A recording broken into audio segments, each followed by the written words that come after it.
Welcome to the Global Investor Podcast, a show that focuses on helping foreign investors enter the lucrative U.S. real estate market. Host Charles Carrillo combines decades of real estate investing experience with a professional background in international banking to interview experts in all areas of U.S. real estate investing. Now, here's your host, Charles Carrillo. Welcome to another episode of the Global Investors Podcast. I'm your host, Charles Carrillo. Today we have Mike Vann. Mike has been investing in real estate for almost 20 years. He built a $6 million plus personal portfolio across single family, small multifamily, and commercial properties. More recently, Mike and his partners have syndicated over 1,000 multifamily apartments, mainly located in the Midwest. So thank you so much for being on the show. Absolutely. My pleasure, Charles. Thank you. So you've been involved with a number of different professions, and what was your background prior to starting to invest in real estate? Grew up with a construction background. My parents have a construction company, and so I grew up kind of doing that work, mostly the grunt work, and worked my way through college actually as a maintenance man in an apartment complex, among other jobs, but so I had a good background in construction, and then got into medical sales after college. I'm still work full time in the medical device industry. I've been doing that for almost 20 years now, and that has also served me well via syndication, because I work with a lot of high net worth individuals, and they know what I've been doing over this whole time as far as investing in real estate. So. Oh, awesome. So why did you choose real estate as your investment vehicle from your, it started off obviously as a part-time thing, and then it went into now it's full-time? Yeah. So really we all see the late night infomercials with the fancy cars and the mansions in the background and all that kind of stuff. Carlton Sheets. Yeah, exactly. That Carlton Sheets, exactly where I got my start. Saw the late night infomercials, and at the time I was working for a pharmaceutical company, and went through 2 layoffs successfully. I made it through the layoffs successfully and kept my job. But, at that point, it showed me that you cannot rely on corporate America, that we're just a number, basically, and needed to do something else to have, a backup plan. And that's kind of what led me to real estate. Oh, awesome. So tell us about your first couple of real estate investments, and what they were, what type of properties, and what happened. Well, like most people, I got started with single family and small multifamily. The first property I actually bought was a duplex for sale by owner. Was driving for dollars, using my Carlton Sheets methods, and negotiated a money back at closing type deal with the seller. And I was off to the races from there, but I learned very quickly that I'm not cut out to be a landlord. The first few properties I had, I managed myself, and I'm just not cut out to be a landlord. I mean, I can do all the maintenance and stuff myself, but as far as, I've just got too big of a heart for people, and the sob stories as far as why I'm late on rent and this and that just led me to know that third-party management was the route for me. Yeah, no, I know how that works. I self-managed properties for 6 years, and it was my brother and myself, and that was my brother. I would have to take care of doing the collections on that, and you have to really put your foot down. And but it's definitely, it's very difficult if you have a full-time profession that's not the real estate. Because you have to be available. If you're self-managing without anybody else, you have to be available all the time. So it's very time consuming. But that's the beauty of passively investing, or having investors passively invest with you from your other businesses, and they don't have to worry about that. Right. So your current company focuses on multifamily acquisitions in the Midwest and the South. So what is your role at Trident Multifamily? So because of my construction background, I do handle a lot of the CapEx projects, as far as heading that up, getting the contractors lined out and going over bids and so forth. So that's kind of my role. We all have overlapping roles as far as what we all do. We all are involved in all parts of the business, and I think that's very important, because I have 2 partners Rodney Miller, which you've interviewed before, and then Carl Supercrop. And we all have overlapping, like I said, parts of the business. And I think it's very important to know all parts of the business, but we each have our specialty kind of where we take on, different aspects specifically. But CapEx is my primary objective. That's great. Yeah. So you guys have a pretty rounded partner between underwriting, capital raising, someone else to work with renovation, asset management, which is quite the, I mean, I imagine now, which I want to get into, is COVID and what you're changing with it. But how has your investing strategy and goals changed over the past couple months with COVID? Well, first and foremost, our concern was the health and safety of our residents and the staff on site. So, we worked with our property management company. They're very good, and they put several measures in place. We went to doing emergency maintenance calls only to minimize exposure to the residents and the staff. And, as far as investing side, capital preservation was our first and foremost goal. So, we did decide to withhold distributions, like probably 99% of everyone else out there, just because the depth and duration of this crisis, no one knew. And so, like I said before, with capital preservation being our primary focus, we wanted to be as cash heavy as possible. So we changed our CapEx plan, basically put a halt on that for now, and went to just doing, just the make readies and things like that. We're still leasing. We're doing that via appointment only, and sometimes if possible, we do it virtually. But as far as acquisitions, we're kind of in a hold pattern for now. We see that there will be some potential opportunities coming on the backside of this from people who may not have been positioned quite as well. Unfortunate for them. Hopefully we can intervene before they get to the bankruptcy side and help them out of a bad situation. But we also feel that there will be some, like I said, even some bankruptcy opportunities on the other side of this to pick up some properties opportunistically. Yeah, for sure. There's definitely going to be some investors, some properties that come up that have been over leveraged, incorrectly leveraged, or just incorrectly. They just don't have the reserves, inadequate reserves. And right. I think from reviewing so many deals over the past few years, and in the last 24 months, I know Carl has told me they've reviewed deals as well from other syndicators, and very light on reserves, and all that stuff's going to come out to play because it's just not from here moving forward with any acquisitions. I mean, they're talking 18 months, principal and interest in reserve.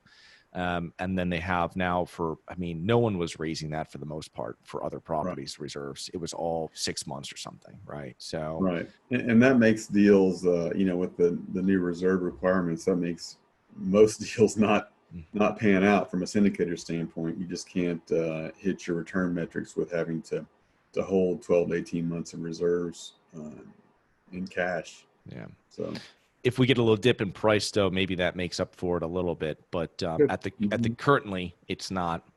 The reserves right. will definitely be compressed. And I mean, you won't have the influx of investors, I think, like you had over the last 10 years, really. Right. That's one other thing we're trying to do too is educate our investors to potential upcoming opportunities, and prepare them to take advantage of them. Yeah, we've done the same with what you're saying in regards to the preferred returns. We've put a hold on that, and that's also happened with our active and then also for our passive investments as well. Mm-hmm. They've done that, which, I'd rather have it done that way. And I think when speaking to the investors we have, they'd rather have it done that way as well, where there's no capital call. Hey, right. Just make sure you weather it. Yeah. Don't call me for more money, but just make sure that, the property stays, you're keeping it rented, everything's operating, and then we can restart, like you said, the business plan, the capital expenditures, and down the road once we actually are up on the uptick at this. Right. So when you're having 20 years experience in real estate investing, what would you tell a new investor that you're working with or that you're consulting with? one thing you see is so many people are so anxious to get a deal that sometimes they will sacrifice their fundamentals of real estate investing. You know, they may buy in a little bit sketchy of a location, or even worse, sacrifice their underwriting fundamentals and end up overpaying.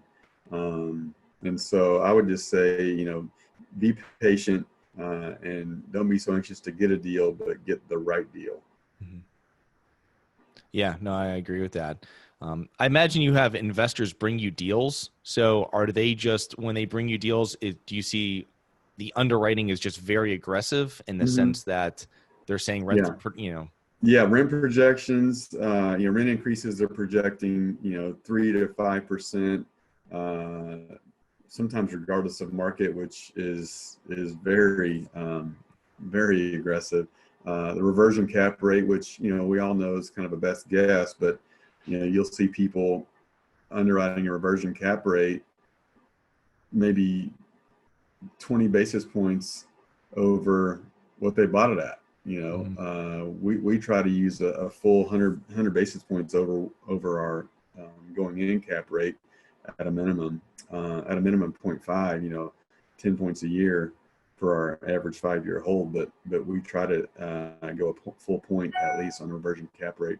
That's probably the two biggest mistakes. When you're underwriting a deal, what do you guys usually pencil out for reserves on the property? As far as $250 a unit. $250 a unit per year. Okay. All right, awesome. And for other investors that if you've spoken to any investors or anything that you would say for book-wise or any type of education that you would suggest, is it important for them to work with a mentor? Is there any books that you would suggest them to read prior to getting involved with real estate investing? You know, Rich Dad Poor Dad is a basic fundamental of most real estate investors from a mindset standpoint. You know, it really helps you change the way you think about money. If you're looking at syndication, either from an active or passive standpoint, Joe Fairless's new book is fantastic as far as the nuts and bolts of understanding real estate and syndication. So those two are probably the best two that I recommend. I think Joe's book is the one I've given away the most in the past year. Yeah, that's a pretty in-depth novel of how to syndicate real estate. Right. So, I mean, I know he focuses on multifamily. You guys focus on multifamily. You've been involved with a lot of different asset classes within real estate. What are some of the factors that bring you back to investing and having multifamily as your predominant asset class that you invest in?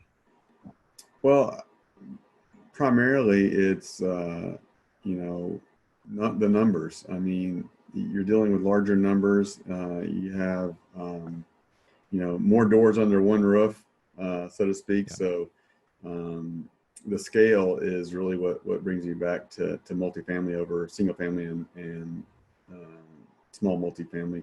I'm actually selling some of the stuff. I'm usually a buy and hold guy, hold forever, but I'm selling some of my smaller stuff to do more syndications, just because the economies of scale, you know, from income and expense standpoint. Yeah, it's a lot easier to cash flow when you're speaking to new investors and they want to start with smaller properties. I mean, it's a great place to start, but if they're looking to get that consistent cash flow, it's very difficult with the smaller properties, especially like single family. I mean, I still own the 3 families and stuff that I initially bought years back.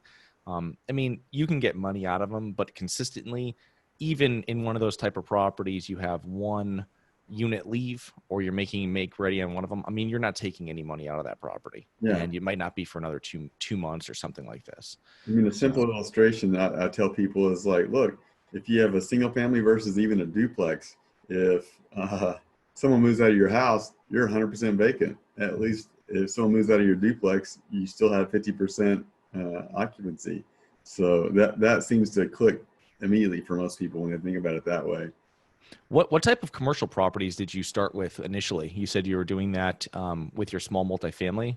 What size property? I just had a couple of small. They were actually single family homes that were converted into offices, and so they were rented out that way through commercial to commercial tenants. Oh, So interesting. that was it. Yeah, that's a normal thing we see with older houses and stuff like that. So, Mm-hmm. well, thank you very much for being on the show today. How can our listeners learn more about you and your company Trident? Well, you can go to our website at tridentmultifamily.com. You can follow us on our social media platforms, Facebook, LinkedIn, Instagram, Twitter, YouTube.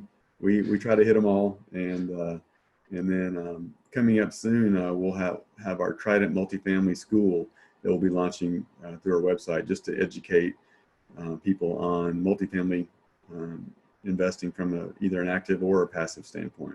Yeah, I was going to ask you about that. Is that a little bit more, is that going to be a one-on-one, or is that going to be just a straight online course? How are you guys?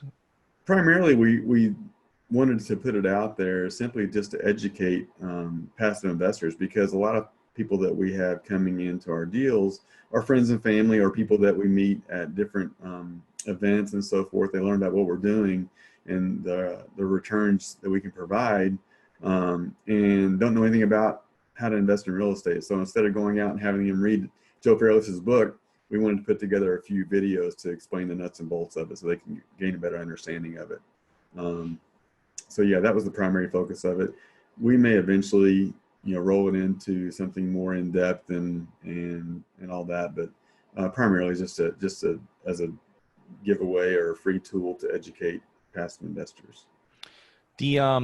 Yeah, I definitely see that when you're raising money from passive investors, it's education is probably the what you spend your time the most on, and you're explaining them how it works, how your firm works, how other firms are going to work with something, what they can expect, what issues you're avoiding, and kind of like how you're navigating this whole process of purchasing a property.